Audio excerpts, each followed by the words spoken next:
Team India world champions এবং 2025-এর world cup winner কিন্তু আমাদের ইন্ডিয়ান ওমেন্স ক্রিকেট টিম। এইটা কিন্তু একটা খুব বড় আমাদের কাছে অ্যাচিভমেন্ট। অনেকেই মানে ইন্ডিয়ায় বিশেষ করে আমরা মেন্স ক্রিকেটকে যেভাবে দেখি সেইভাবে কিন্তু এই প্রথমবার আমি দেখলাম গোটা কলকাতা প্রায় ওমেন্স ক্রিকেটকে সেলিব্রেট করেছে। ওমেন্স ক্রিকেটের ফাইনাল, ওয়ার্ল্ড কাপ ফাইনাল, তাও আবার সাউথ আফ্রিকার এগেনস্টে, এবং এইভাবে আমরা জিতবো আমরা এই আশাও করতে পারেন। সত্যি বলতে কি একটা নতুন চ্যাপ্টার ক্রিয়েট করা হয়েছে কালকের হরমনপ্রীত করের আন্ডারে। হরমনপ্রীত কর ক্যাপ্টেন্সিতে ইন্ডিয়ান ওমেন্স ক্রিকেটের একটা নতুন কিন্তু চ্যাপ্টার ক্রিয়েট করেছে কালকে ইন্ডিয়ান ওমেন্স ক্রিকেট টিম। এরপর থেকে আই ডোন্ট থিঙ্ক যে ক্রিকেট বা ওমেন্স ক্রিকেট মেন্স ক্রিকেটকে লোকে আলাদা করে দেখবে। যেভাবে কালকের সাপোর্ট আমরা দেখেছি ইন্ডিয়ান ওমেন্স ক্রিকেট টিমের, সেভাবে কিন্তু যদি দেখতে যাই এবার কিন্তু নতুনভাবে আমরা প্রত্যেকবার ইন্ডিয়ান ওমেন্স ক্রিকেট টিমকে ফলো করব এবং প্রত্যেকটা টুর্নামেন্ট হয়তো ইন্ডিয়ান ওমেন্স ক্রিকেট টিমের প্রত্যেকটা মানুষ ফলো করবে। কালকে যা ক্রাউড ছিল, মুম্বাই যেভাবে প্যাকড আপ ছিল আর যেভাবে খেলা হয়েছে, মানে এক্সেলেন্ট এক্সেলেন্ট। কালকের ইন্ডিয়া রিয়েল মাইনেতে ওয়ার্ল্ড কাপ উইনার আমরা বলতেই পারি। পুরো কলকাতা, পুরো ইন্ডিয়া কালকের ইন্ডিয়ার ওমেন্স টিমের জন্য চিয়ার করেছে এবং ঘরের মাঠে ওয়ার্ল্ড কাপ কিন্তু ইন্ডিয়া তুলে নিয়েছে 2011-র পর আরও একবার। 2 এপ্রিল 2011 MS ধোনির হাতে কিন্তু ঘরের মাঠে ওয়ার্ল্ড কাপ উইনার ছিল ইন্ডিয়া, এবং 2 নভেম্বর 2025 হরমনপ্রীত করের আন্ডারে কিন্তু Indian women's cricket team world cup winner, একদিনের ক্রিকেটের ওয়ার্ল্ড কাপ উইনার। কালকের ম্যাচটা যদি আমি একটু বলি, কালকের প্রথমে যখন টস হয়, প্রথমত টসটা অনেকটা দেরিতে হয়। টসটা বিকেল 5টার সময় খেলা শুরু হয়, 4:30-4টার দিকে টস হয় এবং বৃষ্টির জন্য। সো টস যখন হয়, সাউথ আফ্রিকা টস জিতে ফিল্ডিং নেয় এবং ইন্ডিয়া ফার্স্ট ব্যাটিং করতে আসে, এবং ফার্স্ট ব্যাটিং করতে আসে স্মৃতি মান্ধানা আর শেফালি ভার্মা। শেফালি ভার্মা আর স্মৃতি মান্ধানা যেরকম স্টার্ট দেয় না, একদম আইডিয়াল স্টার্ট। ওয়ার্ল্ড কাপের স্টার্ট এরমই হওয়া উচিত। এরা ওয়ার্ল্ড কাপের একদম আইডিয়াল স্টার্ট দেয়।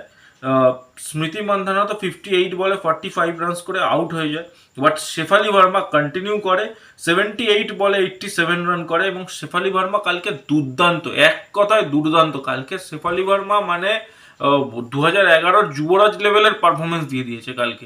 শেফালি ভার্মাকে কালকে আলাদা করে কিছু বলা যাবে না, যা করছে সেটাই লেগে যাচ্ছে।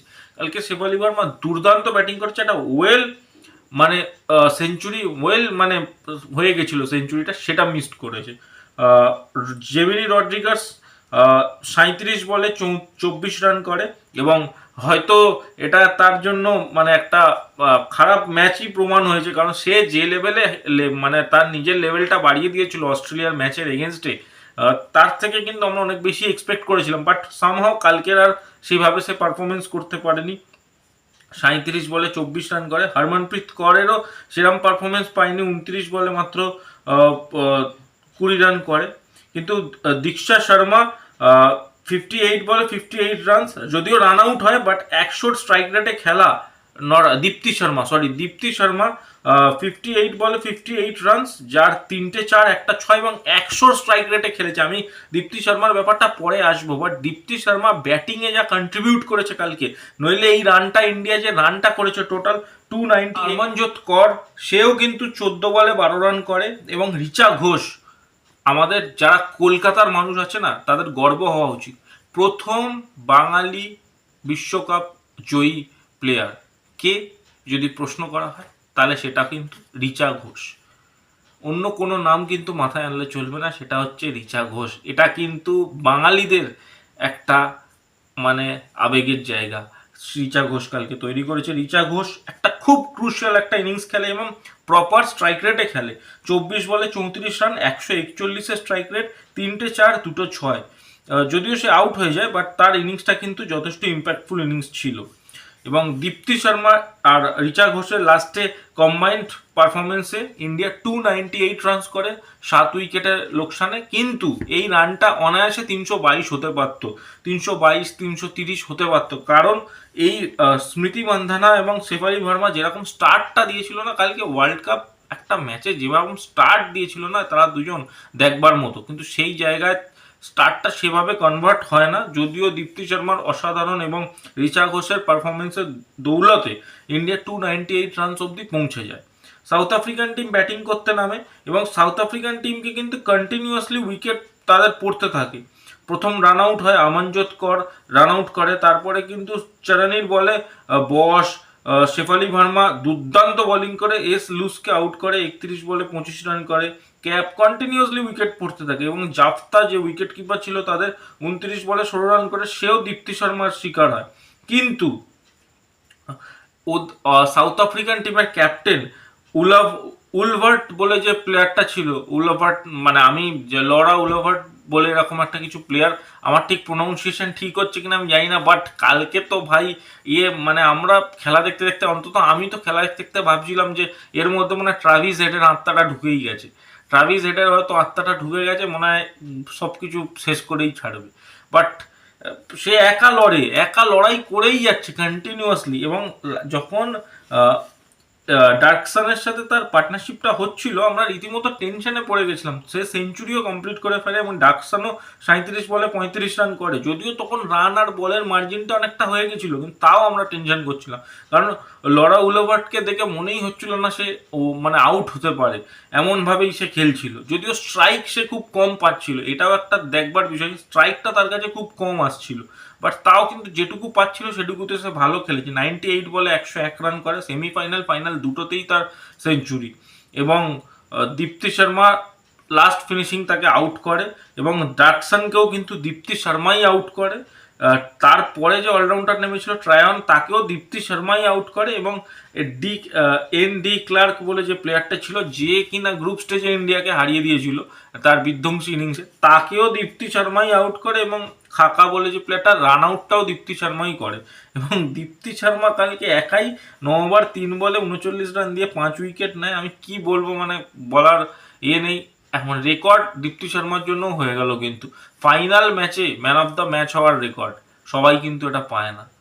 MS ধোনি পেয়েছিল ICC চ্যাম্পিয়ন্স ট্রফিতে, MS ধোনি পেয়েছিল 2011 বিশ্বকাপে ফাইনালে, রোহিত শর্মা পেয়েছিল 2025-এর চ্যাম্পিয়ন্স ট্রফি ফাইনালে, বিরাট কোহলি পেয়েছিল, যতদূর আমার মনে পড়ছে Virat Kohli 2024-এর cricket T20 world কাপে ম্যান অফ দ্য ম্যাচ হয়েছিল, এবং ইরফান পাঠান পেয়েছিল 2007-এর T20 ওয়ার্ল্ড কাপে। তার সাথে কিন্তু একটা নাম আপনারা যোগ করে নিন, সেটা হচ্ছে দীপ্তি শর্মা, যে কিনা 2025-এর ওয়ানডে ওয়ার্ল্ড কাপের ফাইনালের ম্যান অফ দ্য ম্যাচ।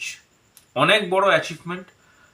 যদিও লরা উলভার্টকে দেখে আমার খারাপই লাগছিল, সাউথ আফ্রিকার এবারে কিন্তু তারা চোকার্স নয়, তারা ফাইনাল স্টেজ অবধি যাচ্ছে, কিন্তু তারপরে সামহাও মার্জিনটা ক্রস করতে পারছে না।